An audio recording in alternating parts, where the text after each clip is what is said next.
അല്ല, നിലവിൽ വിദ്യാലയത്തിനു വേണ്ടി എല്ലാവിധ സഹായ സഹകരണവും ചെയ്തുകൊണ്ട് സ്കൂളിനെ ഉയരങ്ങളിലേക്ക് നയിച്ചുകൊണ്ടിരിക്കുന്ന ബഹുമാനപ്പെട്ട കേരള റോഡ്വേസ് MD ശ്രീ സിറാജ് അവറുകളെ ഈ അവസരത്തിൽ നന്ദിയോടെ ആദരവോടെ ഓർക്കട്ടെ. കാരണം പ്രത്യേകിച്ച് വേറൊന്നുമല്ല, നിങ്ങളുടെ MD ശ്രീ സിറാജ് നിർബന്ധിച്ചുകൊണ്ടാണ് ഞാൻ വരുന്നത്. കാരണം സിറാജ് എൻ്റെ അടുത്ത് എന്ത് കാര്യം ചോദിച്ചാലും എനിക്ക് നോ പറയാൻ പറ്റില്ല. കാരണം ഞങ്ങളുടെ സൗഹൃദം അത്രത്തോളം ഉണ്ട്.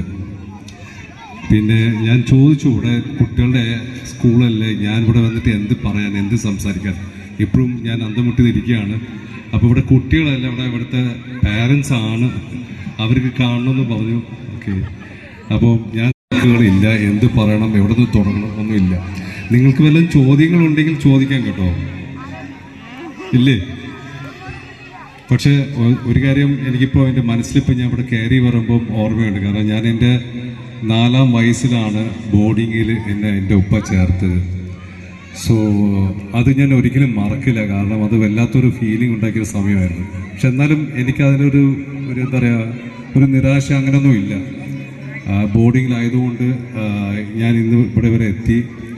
നല്ല നിലയിൽ അധികമൊന്നും പഠിച്ചില്ല, കോളേജ് വരെ എത്തിയിട്ടേ ഉള്ളൂ. പിന്നെ അതിനുശേഷം സിനിമയിൽ ചേർന്നു. അതും ഞാൻ വിചാരിച്ചതല്ല. ഏതൊരു സിനിമയിൽ കൂടെയിടുന്ന സിനിമയിൽ ചെറിയ കഥാപാത്രത്തിന് വേണ്ടി എന്നെ വിളിച്ചപ്പോൾ പഠിച്ചവൻ്റെ അനുഗ്രഹത്തിൽ ആ കഥാപാത്രം മാറി. ആ സിനിമയത്തെ ഏറ്റവും വലിയ കഥാപാത്രവും എനിക്ക് കിട്ടി, ചെയ്യാൻ സാധിച്ചു. ആ പടം വിജയിച്ചു. പിന്നെ അവിടെ നിന്ന് തുടങ്ങി എൻ്റെ ജീവിതം. ഓൾമോസ്റ്റ് ഒരു 41-42 വർഷമായി തോന്നുന്നു. ആൻഡ് ഇപ്പോൾ അധികം തമിഴും തെലുങ്കിലൊക്കെയാണ്. ചെന്നൈയിലാണ് താമസം. എനിവേസ്, ക്ഷമിക്കണം, എനിക്ക് വേറെ എന്താ പറയേണ്ടതെന്ന് അറിയുന്നില്ല.